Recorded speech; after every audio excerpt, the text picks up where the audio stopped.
mu nda nta kintu kirimo. Ndashonje, dufite inzara, turashonje. Zarimeze nabi muturwane. Nariye ngibiko bibiri gusa. Inzara ahubwo iratwishe. Nta buzima. Imbere bakujya ibijyo bya nijoro saa 2. Inzara iratumaze pe.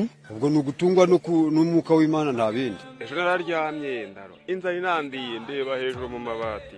Biranga. Ubu ngewe ku giti cyanjye nasaba ibiryo. Nukurya ndashaka kurya ndeka. Ni inzara inshajishije kubaho nabi. Ubu ndabahije. Inzara iratwishe. Inzara iraharibye. Muri gisagara iratumaze Inzara. Inzara. Ari inzara. Inzara iratwishe.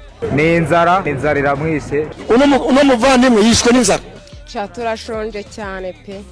Amwuka mfite muze.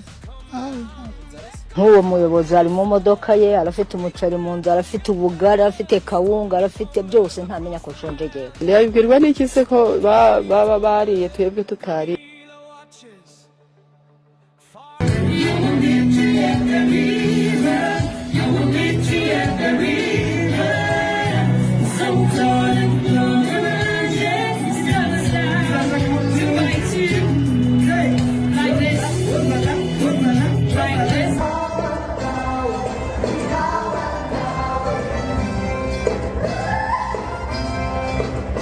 Mu nda nta kintu kirimo.